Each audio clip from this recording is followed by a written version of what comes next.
This is A Silent War Within, the podcast dedicated to confronting the unseen mental health battles carried by our first responder and healthcare heroes.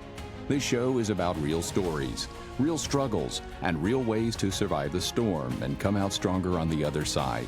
For too long, stigma has kept you silent, but this is your space to bravely break that silence, share vital insights, and build a community where your well-being truly comes first, because your service deserves unwavering support.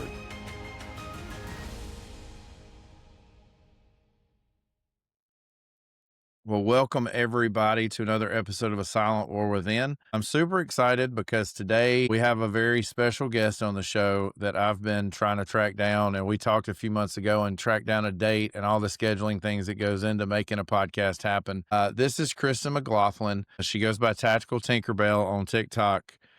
We love all of her stuff. As always, we're always excited to have my voice broke. Did you hear that? It's okay. You're a It's grown okay. boy. You're a grown That's right. boy. That's right. I think I've grown enough. Thank you.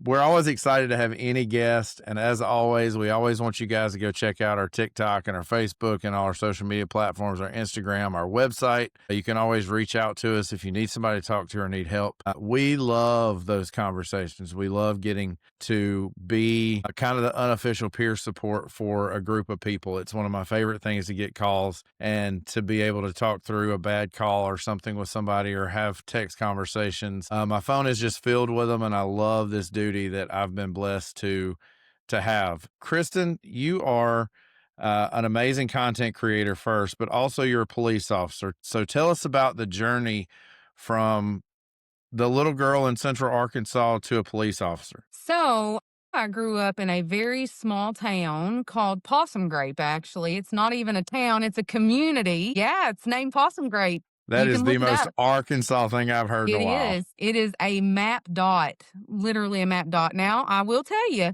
we had a liquor store and a convenience store, and you could go get you a real, like, hand-cut holly bologna sandwich. I don't know if you know what holly bologna Oh, is. absolutely. So you could go to that store and they would cut you a holly bologna sandwich, and you But could do get they your root sell beer. liver cheese? Do They they did sell sell liver liver cheese? cheese. That's Yeah. okay. Now we're Well, country. that store is long gone now, but that's where I grew up, was in Possum Grape. We didn't have nothing else, just the liquor store, the convenience store, bunch of farmland. So my parents were married after my sister and I were born, and then they got divorced shortly after that. And my mom had a large drug addiction. She got addicted to what I call on TikTok felony glitter, but for the layman, it's meth. She got addicted to methamphetamine whenever I was probably 4 or 5. So a lot of people automatically assume that I wanted to become a cop because my mom was an addict. That, in fact, is not the case. I never wanted to be a police officer. That was not a dream that I had whenever I was a kid. I wanted to be a microbiologist. I wanted to go to school and look at gross things under a microscope. I mean, that's what I wanted to do. And, Okay. life happens. Life happens. I ended up getting pregnant when I was 17. Had my first daughter when I was 18, so I became a mom very early. But how I became a police officer is kind of an ironic story, and I always blame my sister, or maybe I should thank her instead of blame her. So my sister and I were very close. We're Irish twins. We actually stayed the same age for 8 days. We have the same mom, same dad, but we are very, very, very close in age, 11 months and 22 days apart. And we Wow. we were best friends. We still are best friends, so we grew up very close. She was diagnosed with epilepsy when she was 11, and she had 2 different forms of seizures. She would have the petites, where she would just stare and, kind of lose her train of thought for about 30 seconds, and then she would come back around. That's how it originally started. And then as that progressed, she started having the grands, where she would completely seize, fall out. So obviously she wasn't allowed to drive, none of those kind of things. And we spent all of our time together because I was chauffeur. I was little sister, but I was also chauffeur. So we did everything together. So after I got pregnant, got married when I was 18, my sister moved in with me.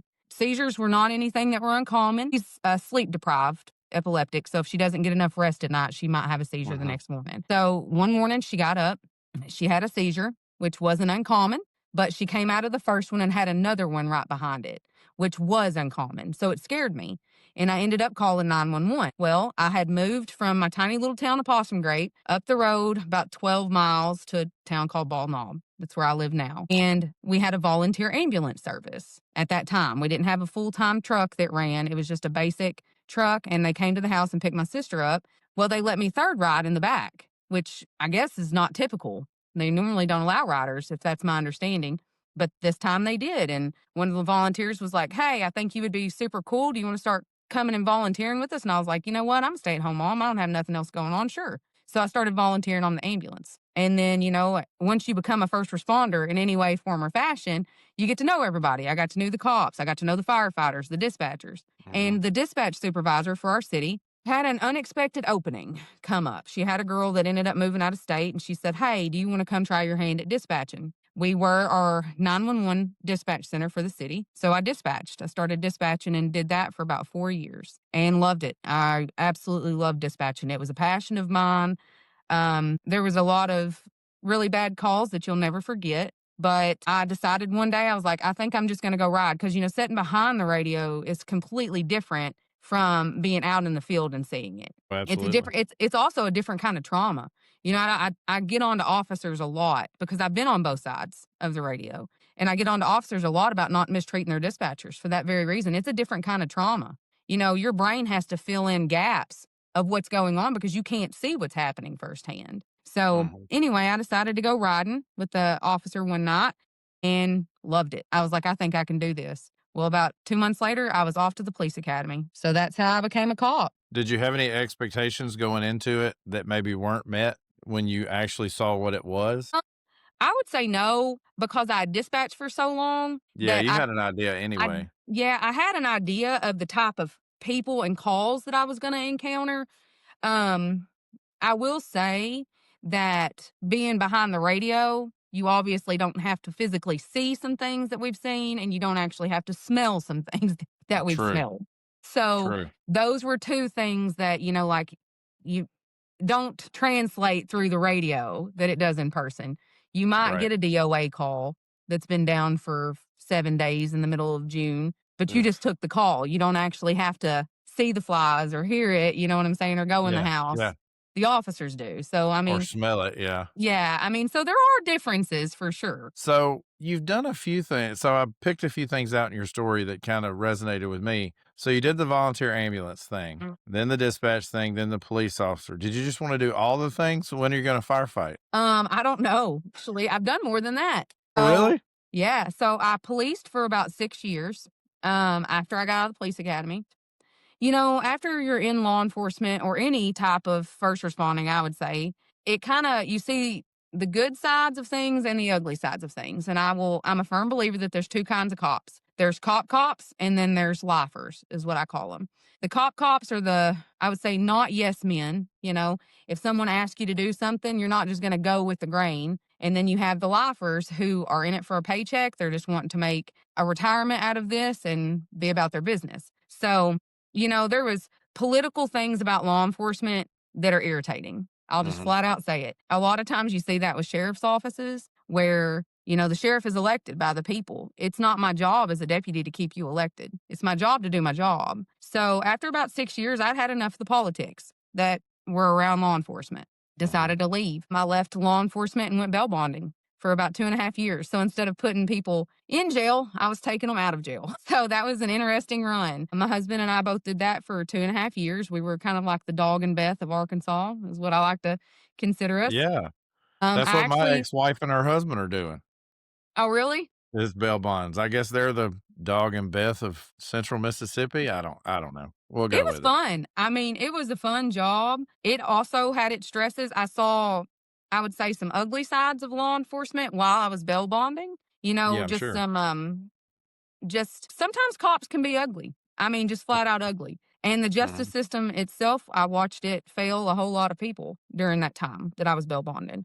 And that was just, I mean, that's a whole nother story for a whole nother time. I could get on a huge soapbox about that. I swore, honestly, that I would never go back to being the police. I told myself that there was not enough money in the world that could pay me to go back. So my husband and I, we had to relocate to go bail bond. We decided that the bail bonding laws in Arkansas were changing And we kind of wanted to get ahead of the curve before it got too bad. And it was up in the air whether or not bail bonding was still going to be legal or they were going to be a necessity here because they were changing it to where you had to pay all 10% up front to the jail, which means that there was no financing in bail bonding anymore. So, like, I mean, there was no need for us. If you had to pay it to the jail, there was no need for a bail bondsman. So, my Right. husband took a job as a security lead man at our hospital back home.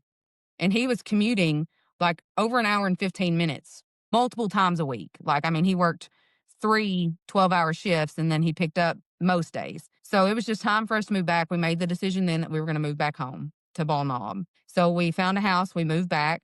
I went back to the police department, dispatching for a very short time. My heart just wasn't in it. I went back to doing what I knew how to do, and I just wasn't in love. Like, I wasn't in love with it at all. I actually hated it, if I'm being honest. I had been out for long enough that it just wasn't fun to me anymore. And I decided that I was going to go to work at the hospital. So I went to work in the emergency room. I was a tech in the ER for 2.5 years. And I absolutely loved that. I loved it with all my heart. I considered going to nursing school. I felt maybe like that's where God was pulling me to go. And then my brother-in-law took a chief's position and he called me and he said, "Hey, do you want to come and go back to policing and work for me?" And I was just like, "Absolutely not. No, I don't. I'm so sorry. I don't want to do that. I'm thinking about going to nursing school." But I prayed about it and prayed about it. And I was like, okay, this is where God led me. So this is where I came back to. And I honestly do feel like this is my mission field. I feel like this season of law enforcement for me is supposed to be different than my original season was. So here I am back at it. I And love it that. has go You ahead. answered my next question. I was going to ask, well, why are we in a police car? Mhm. But yeah, that's interesting. I really like that God kind of guided that path back to that for you. And I'm I had not to do a giving lot you of praying, but he I'm did. sure. I'm sure. I'm not giving you any grief when I say this, but you don't look like a large woman. Like you don't look just, muscle built. I mean, not to say you're not muscular. Don't take that as an insult. That came Oh, out I'm wrong. not. I'm not offended. But you work in a primarily male dominated field. How has that been for somebody who is not small, but obviously is going to be smaller than most of the guys? Like, how has that been for you to come into that environment I mean, to me, and coming from an EMS background, EMS was always the frat house. Yeah. And I feel like a little bit the fire department as well in my time there. Like, it's just a big frat house. And with a bunch of guys, especially when you get 18 to 25-year-olds, especially these new officers and new firefighters and EMTs coming out, like it does kind of turn into a little bit of a frat house. Like, how have you dealt with that mentality that some male officers can bring into the profession? I would say that, I mean, I've always been a tomboy. What I would consider myself a tomboy. Like I said, I grew up in the middle of nowhere, out in the country. It was just me and my sister. We didn't have no brothers. We lived on a farm. So, I mean, the farm work fell to me and my sister. I was never scared of work at all. That was never a thing that I was afraid of.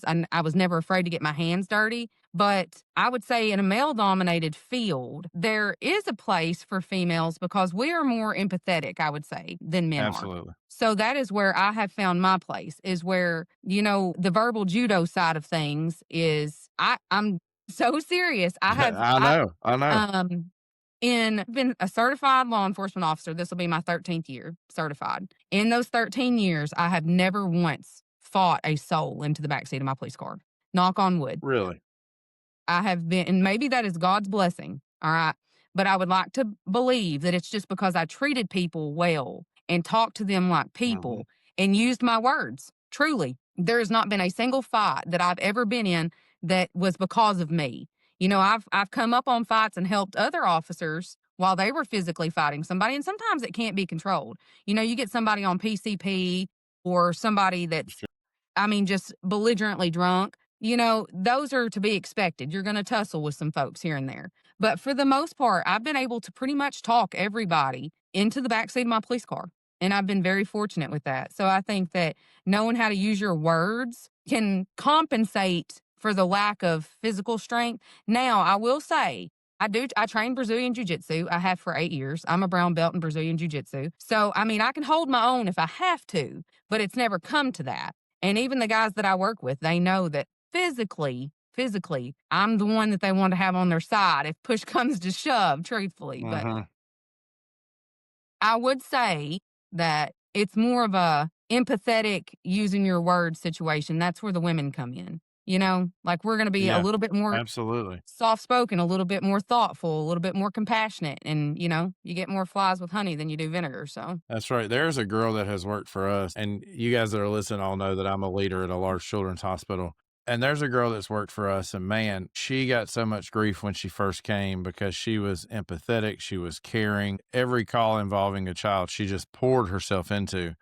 And people just gave her a lot of grief because, oh, you're going to burn out. You're going to do all these things. And I disagreed. I thought it was her superpower. She did mm, excellent work because she was so empathetic, because she knew how to talk to people. And one of the other points that I was thinking about when you were telling that part of your story was the fact that 90% of these people, when they're elevated like that, just want to be heard, just want to be yes. listened to. And females are great at walking into a situation and being a listening ear. And because Mhm. that's so widely known, you get people who respond better, I feel like, to female officers. At least in my experience, watching the police work from an EMS side of things, a female officer can come in and the situation automatically kind of drops down a notch because, oh, there's a female here. And I think that's probably one of the great things that female officers can take from this episode, and that like you've kind of become the law enforcement female idol for most of the South. Anybody that watches TikTok knows who you are. And I love that about you, that you portray such a grace and understanding, and you love to have fun, and you're funny, and you just have a good time with what you're doing. And I think it makes law enforcement very attractive to females in the next generation to see somebody Mhm. like you who, and I know you get grief over your short hair. I've read the comments. I went back and research like I do all my guests, but somebody who is a pretty girl doing EMS work, like that is something that you just, Mhm. I mean, not EMS work, but police work. And that's something that the next generation, I think, thrives on and says, look, she's kind. She looks like me. She's doing a job that's surrounded by men. I think that is something that we need more of. And you are a great role model for that. Well, thank So you. thank you for at least doing that, because I think that is awesome that you are a female law enforcement officer. The ones that I have worked with in the past have been, every one of them, I can say I've not run into a bad female officer yet. And I've been doing this for 20 years. Everyone that has come in contact with me has always been kind and pleasant and seemed like they enjoy doing it. It's Mhm. always the guys that have a chip on their shoulder or something to prove. Agreed. I I agree was with also going to say I was also gonna say when you were talking about Brazilian Jiu Jitsu, I train as well. I'm still a white belt. I have not graduated, but I would much rather fight somebody my size or grapple with somebody my size than I would grapple with somebody little like you. I had a 110-pound kid, and it was just body mechanics. I mean, Mhm. Brazilian Jiu-Jitsu is a lot of body mechanics, but he was able to, we were in a laying down position, and I was in the guard position, and he was able to take me and throw me completely over his body, Yeah. just all because he shifted his weight a certain way. And when I hit the ground, of course, I'm pretty new to it still. I'm only about 6 or 7 months in. And when that happened, I was like, this is the craziest thing I've ever been through. Mhm. That this little Isn't it kid, wild? I mean, yeah, I call him a kid, but he was 21, but to me at Yeah. almost 40, that's a kid. And I was just like, gosh, this is the wildest thing. So I've gotten to where I hate grappling with the smaller ones because I always feel less than when I'm on the floor on my back with this 100-pound, male or female, either one. I've grappled with both, standing over you and getting you in an arm lock or something Yeah. that you tap out to. And I'm like, God bless, this is awful. This is the worst decision I ever made, but it's also the best. I really enjoy it. I'll say So that tell us. go ahead. No, you go ahead. I was gonna say that, they've recently started where I live at now, where they do a law enforcement only class, where, all of the officers from all over our county can come together and train, and it's pretty funny, like, whenever, like, we show up, Yeah. my husband is a 4th degree black belt, so, I mean, he knows what he's doing, but he's old, you know what I'm saying? I love him, but he's 20 years older than me, so he's 55, and everybody will walk in and I'm just the girl and he's the old guy, and they're just like, they very underestimate you. And then you start folding people up like paper and they're just like, "Oh my gosh." They get real beside Absolutely. themselves. So, It happens every time. And every time, I'm real close to my dad, and I've talked about him on the show before. And I call him after every one, and he's like, well, how bad was it this week? How bad did you get beat? And he just gets a laugh out of me getting beat up. because I'm a bigger guy. So when I get beat up by somebody, he just finds that super entertaining. And he's not in that world of karate or Brazilian jiu-jitsu or any of Mhm. the other martial arts. And he just finds it super funny. So another thing that I think that, and I put this in every week I send out a conversation guide. And to be honest with you guys, what I do is driving down the road, I will talk to Gemini or ChatGPT, and I have full conversations with this thing. People going down the road probably think I'm some kind of nutso, but I'm having full conversations with this thing. I'm not texting and driving. Slow your roll. I saw your eyebrows raise up. Just don't ticket me for being a distracted driver. But and I'm talking to this thing and I'm talking about my guest and I'm telling them everything that I know about them. Of course, I do deep dive research and go back to your first video or first post or whatever it is. And I start to kind of build an episode guide around some of the videos that I've seen and some of the things you've mentioned. And one of the things that I have loved about you is you have said numerous times that there is an emotional weight to being a police officer. Mhm. And you mentioned it a minute ago, things you see, things you smell, things you can't get rid of, hard calls as dispatchers. And I'll go through and add the human touch to this conversation guide, but it spits out these very pointed questions that I use every week. And I really like doing it that way because it's my mentality. It's just where somebody can read it, because Chris and I could call each other on the phone and you can tell we're both from the South. And we were talking about that before the episode started, but we could call each other on the phone and have a great conversation. And somebody sitting outside that conversation would not understand half of what I just said or follow. So AI is a great tool for me to be able to organize my thoughts in a way that makes sense to everybody, because of course we get guests from across the nation, and they always talk to me the very first time for pre-screening or whatever. We set up meetings and things like that, and you can tell they're just like, you are from the South. And yes, I can't hide that, neither can you, but you talk about No. that emotional weight a few times throughout some of your videos. And really, police officers, I feel like, and these are some of my words that AI carried over, police officers and public servants as a whole deal with humanity kind of in its worst state. I mean, we get the Mhm. calls to separate the domestic violence, we get the calls for the child abuse, all the negative things that we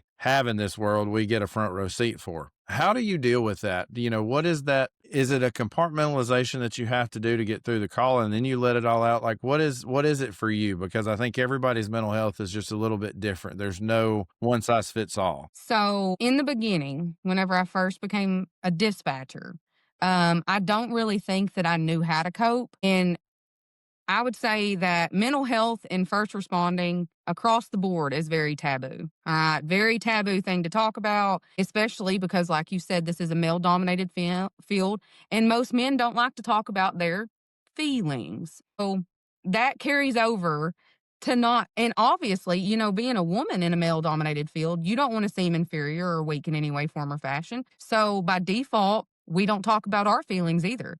You just have to suck it up and go from one call to one call to one call. And I would say in the beginning, I didn't deal at all. I just ignored. And that was not healthy because I would say that I never had like nightmares. I didn't have like nightmares or like trauma that came from that, but I became a negative person by nature. Like I was a pessimist. I just assumed everybody was bad. I was very suspicious of everyone. And that is toxic all in itself, even in your own personal life. Like that becomes very, very toxic where you question everything all the time. You've got to find out more. And before I knew it, after I'd been in for a little while, I was drinking all the time. And I would have a drink because I was on night shift. I would get off shift and I would have a drink to go to sleep. Before I knew it, I was drinking when I got up. And then, I was going through some liquor. All right. And after about 4 years in, I was a full blown alcoholic. I'm talking like absolutely full blown. I was also at the time married to an alcoholic, but we both justified each other's delusions. Um, and that was unhealthy. Completely unhealthy. But I finally, after quite a while, I ended up having to go through a whole lot of trauma. Like, if I'm just being totally honest with you. During that time, I was friends with an officer and he died in the line of duty and he was killed in a car accident. And obviously, I went to the hospital that morning that I got the phone call and drank a beer ER parking lot, you know what I mean? With a couple of the other guys from the sheriff's office. So it was kind of a thing that we all did together. And that's how we coped. We didn't talk about our problems. We didn't discuss it. You just sucked it up, and we went about our way. I ended up losing my kids. My ex-husband took me back to court, and I ended up losing my kids. And that's whenever I knew something had to give. Like, I had always been a Christian my entire life. I was raised in church, obviously. Throughout my adult life, you stray, you get away from church. I wasn't living my life right. I knew that. I had been under conviction for a very long time. And God knew that I wouldn't hit my knees on my own, so He brought me to Him. And whenever I lost my girls, I knew then, I was like, I cannot be a mom to them like my mom was to me and my sister. I will not do it. So I got sober. I got sober and decided at this point in time, I decided it was time for me to step away from law enforcement. So I left for about 6 months. I just needed to be away mentally from triggers. I needed to be away mentally. And I get I that. got sober. Yeah. And so I actually went and waitressed. I mean, that was like the farthest thing from, you know what I mean? Like, I Yeah. could still serve with in my head. I don't know. It's kind of weird how you try to rationalize things out. Like, you're serving, but you're not serving, you know? Like, people are happy to Yeah. see you when you bring them food, you know? So I don't know. It was a weird rationalization. It was probably one of the best things that happened to me, truthfully. After I got sober, I ended up leaving law enforcement. It wasn't long after that. I went back to work for about a year and a half and then left altogether. And then I've been sober ever since, which is fantastic. Don't drink anymore, but I had what I consider a fall to Paul moment about 3 years Yeah. ago. Yeah. About 3 years ago, where I finally got back into church and was just really heavy under conviction and ended up rededicating my life. And then after that day, things just turned around, like completely turned around. I went up front of the church and I said, "Hey, I need to be baptized today. Like, today's the day. If I don't do it, I'm not going to do it. I know who I am.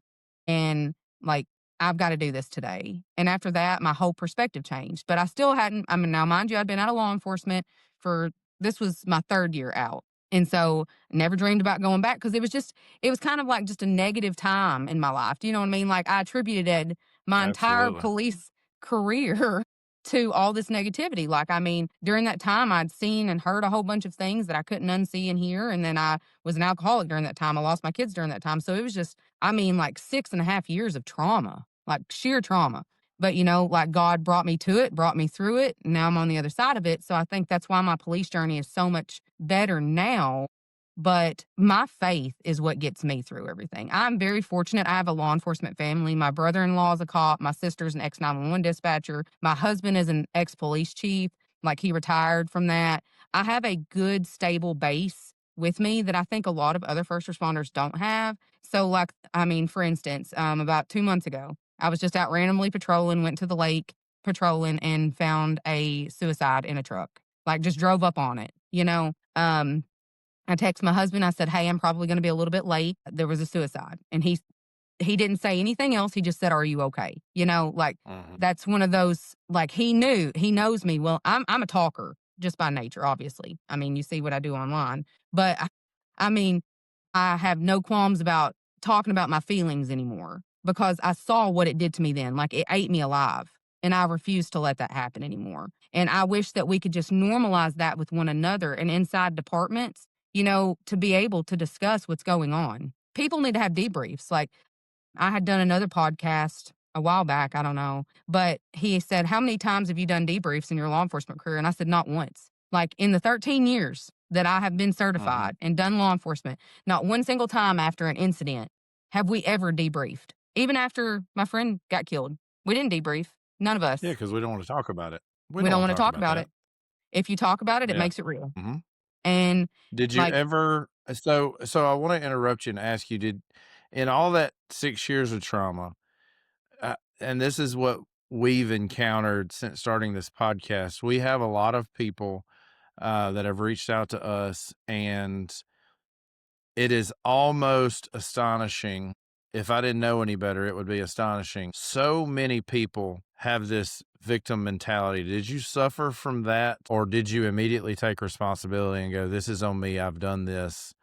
I've let my trauma overwhelm me," or how did you deal with that? Because I'm interested in that 6-year period that you mentioned where everything was just, it was like, it almost sounds like you were waiting for the next shoe to drop. Every time something else would pass, you knew there was something else right behind it. So elaborate on that point a little bit, because I'm really interested in that. So the period of time that I was an alcoholic, I did blame everybody else. Like after I'd lost my kids, it obviously wasn't my fault. Like obviously, during that point in time, I could not take accountability. I never blamed the law enforcement trauma for any of it because I just wasn't dealing with it at all. The way I always just chalked it up is like, this is just what I do. This is just my job. And I never blamed any of the law enforcement trauma. Was it part of it?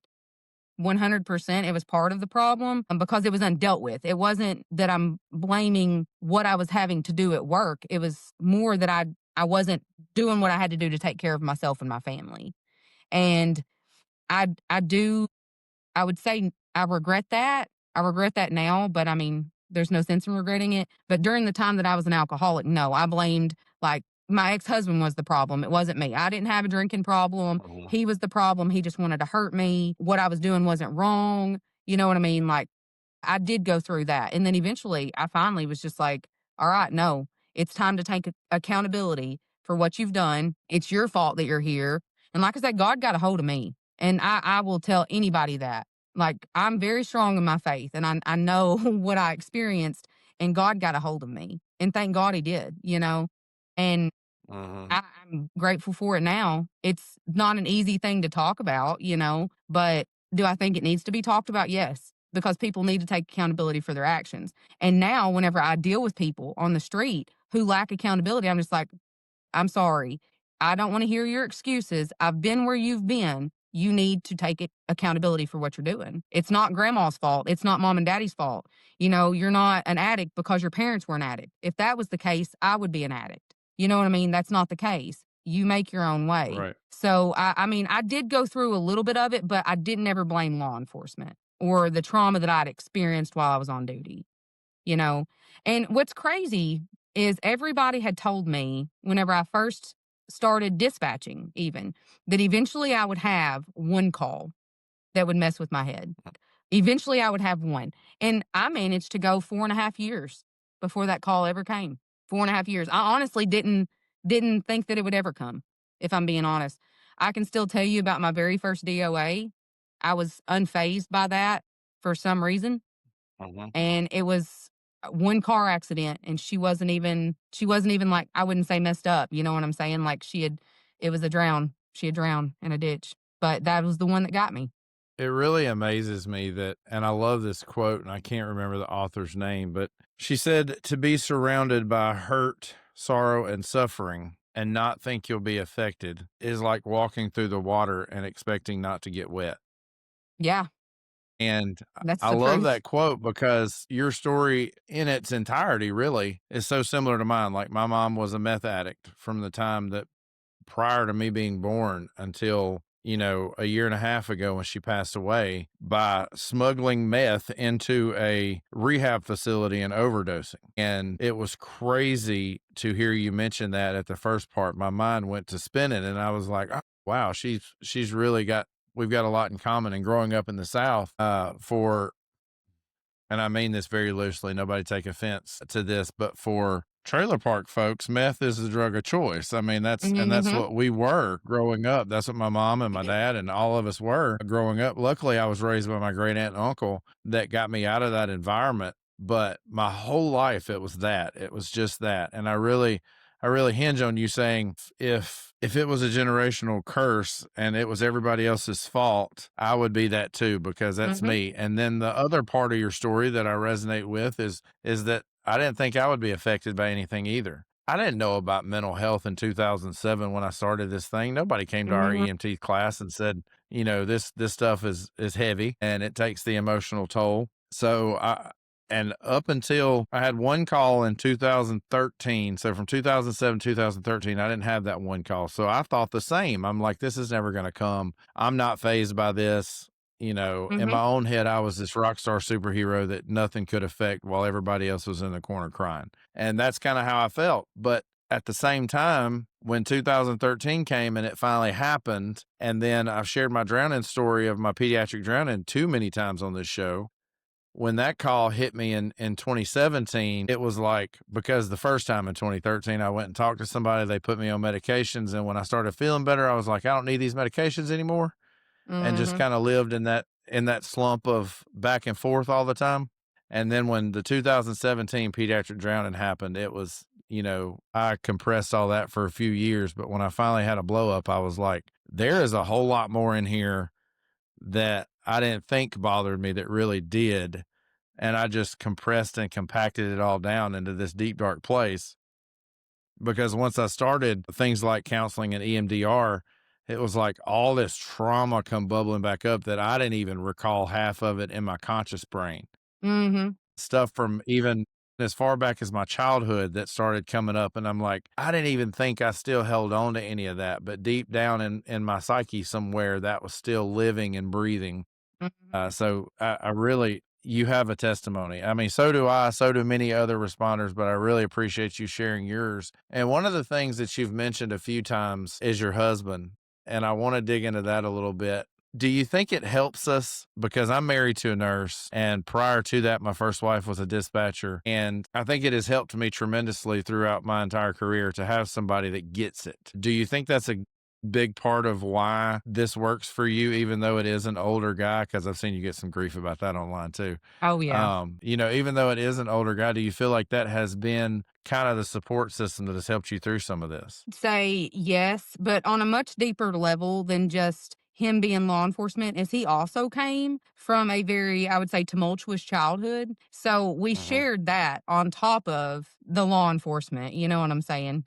I consider him my saving grace. Like, in all truth, everything about him has just been literally good for me. I mean, he was my jujitsu instructor. You know what I'm saying? So he brought that into my life. And he has just got the most infectious personality, I mean, like, of anybody. He can literally go talk to a complete stranger and they fall in love with him. He's not judgmental and he's uplifting. I mean, just like all the stuff and all the things. All the stuff and all the things. And I'm beyond grateful and beyond blessed. And I'm going to try really hard not to cry about it. But like, It's okay if he, you do.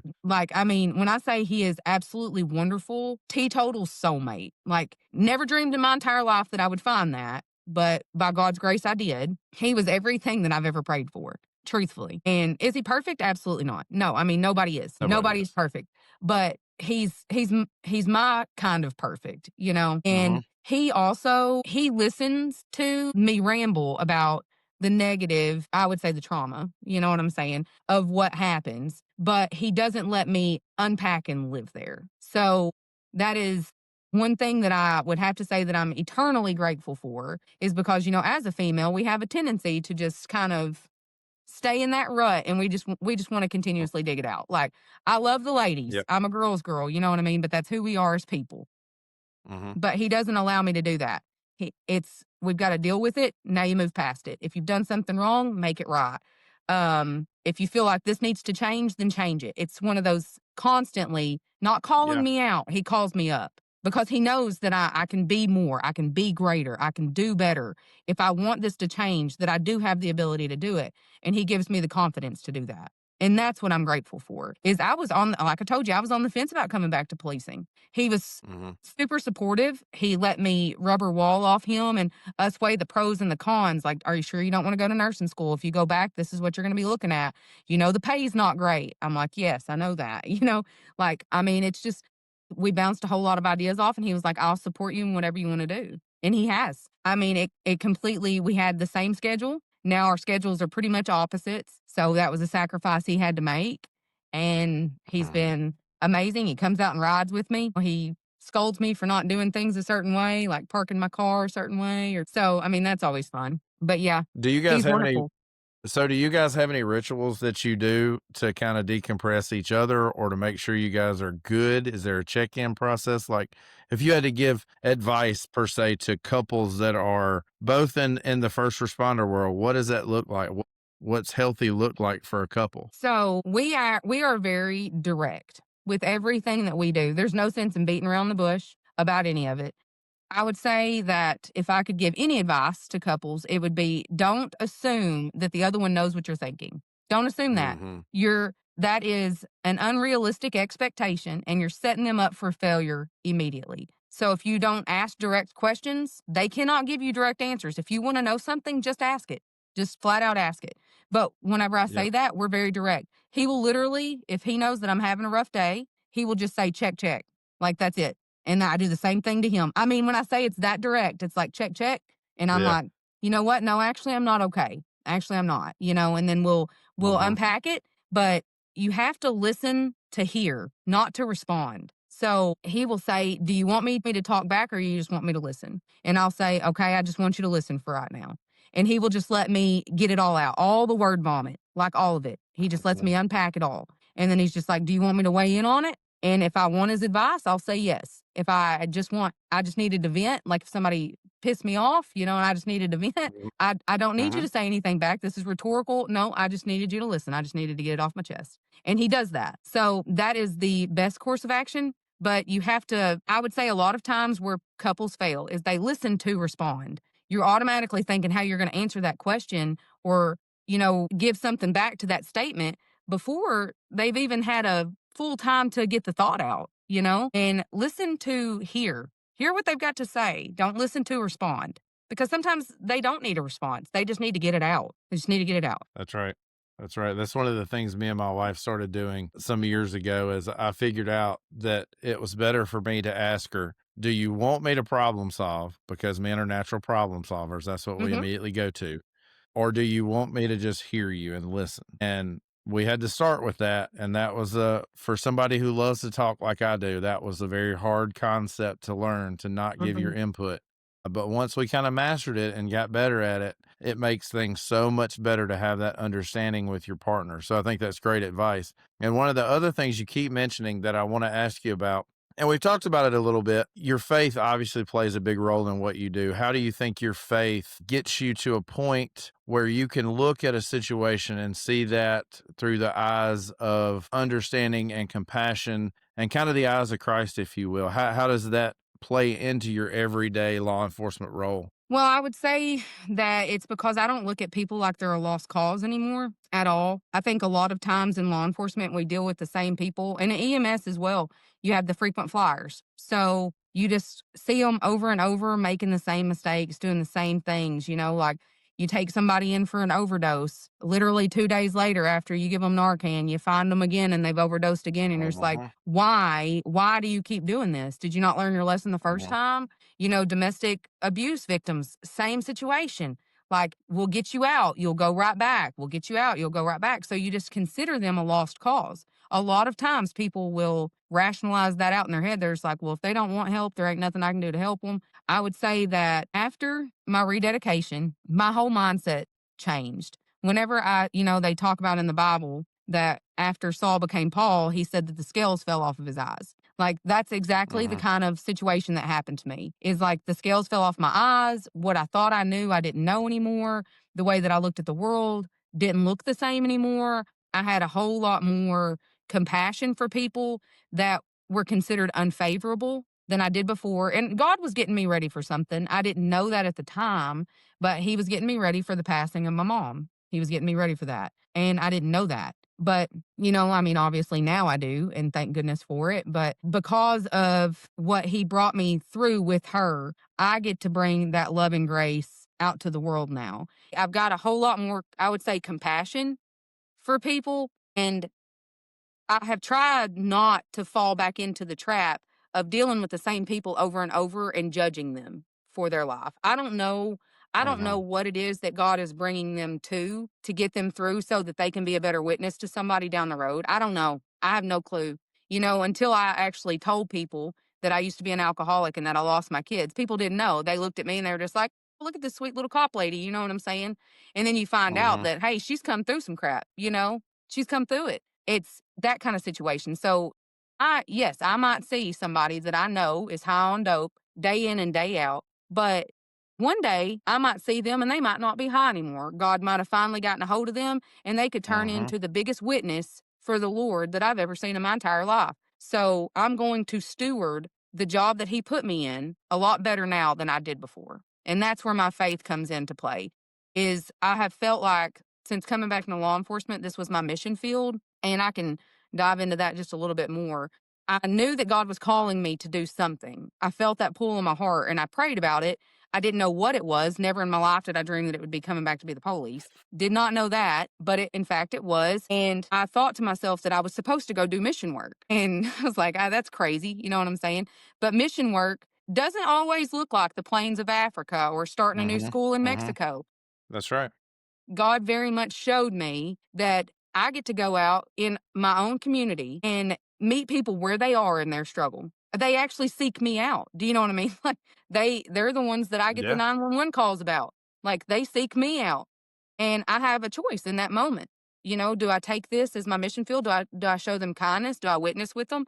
You know, I got to pray with a girl that I dropped off at the jail. She specifically asked me the first time that I can ever remember being asked in the backseat of my police car. She said, I just need somebody to pray with me. And I said, girl, say less. Say less. As soon as we get to the jail, I pulled her out, still handcuffed, sat in the Sally port of the jail and prayed with her.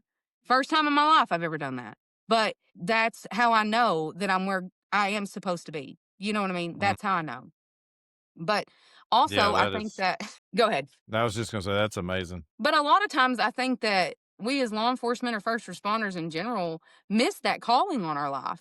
You know, Mm-hmm. like we have the chance every single time that we get somebody just to ask the general question, hey man, where's your faith at? Hey girl, where's your faith at? All right. And they'll answer. It's just a simple question, but we don't ever ask it. We don't step out. We don't step out in our own faith and ask that question. Mm-hmm. And so I've been trying to be more diligent about that. You know, just asking people that I encounter, like, hey, where's your faith at? Do you mind if I pray with you before I go? You know, and it's changing my life. Truthfully, I don't know how it's affecting all of them. I know that it's doing something, but it's changing me. You know, so that's pretty I cool. love that. Yes, I absolutely love that. So your platform has grown to be huge, and I think this is a reason because of it. I think that you're honest and you're open about your faith, and you're open about your funny stuff, and you're open about your mental health journey, and you've been open about losing your children. That's a hard topic to bring up and just openly discuss. That's not something that every other creator is going to do. Mm-mm. I think we fall into this social media trap that we watch everybody else's life and we're like, oh, mine's not as good as that. And we get very Yeah. envious of the things that they have or the things that they're portraying. But really, everybody's going through something and they're not going to tell you the dark parts. I'm not going to put my Mm-hmm. dark parts. I mean, I have, but that's because of what I've chosen to do with my life because I do feel like this is my calling. But nobody shows you those dark spots. So we get in this rut of everybody else has got better stuff than me. Everybody else's life is better than mine. Mm-hmm. And it's just not reality. No. It's just not. And one of the things that you've come and done is one, you've made the police something personal to people like you. And a lot of times people would have, but before the online presence, people would have probably looked at you and go, oh, that's the popo. I'm not messing with them. Like, I don't want to talk to them. I don't want to have any interaction with them. You know, there's been this heavy movement of defund the police and all these other things that has made society Mm-hmm. kind of be hateful toward the police. And I think that creators like you and others that I see across the board are really breaking some of that vision that people have about police. And it is absolutely fantastic. Like your stuff is fantastic. So as we start to wind down and we start to close, like where did Tactical Tinkerbell come from and what's the message from Tactical Tinkerbell that you want? If nobody else hears anything, if I'm going to clip one thing out of this whole podcast to share, what is it that you want people to hear from you? So, Tactical Tinkerbell was an inadvertent name that I gave myself accidentally because me trying to be funny in a video, I said that I had gotten yeeted up into a ceiling like a tactical Tinkerbell, and the name stuck. Like the internet absolutely went crazy. And my family had gone to Florida. It was my whole family, the first time that we've taken a full family vacation. Like my sister, my brother in law, you know, two of my best friends went. We were down there whenever all of this had popped off, and everybody was like, Tactical Tinkerbell, that's so cute. You should keep that. And they were like, you need to change. My family was like, you need to change your name on TikTok to that. And I was like, no, I don't want to change it from Kristen to that. People are not going to know who I am. You know, people that have started following me are not going to be able to find me if I change it. And then I changed it, and it literally, I mean, it's a hit. And it's who I am now, truthfully. It's, people see me in Walmart and they're just like, are you Tactical Tinkerbell? And I'm just like, oh, it's who I am now. I actually am not gonna lie to you, I didn't even like Tinkerbell. I always thought she was kinda needy. whenever Yeah. I was younger and would watch Peter Pan. I was like, oh, she's the pick me girl. You know what I'm saying? Like, I don't want to be that.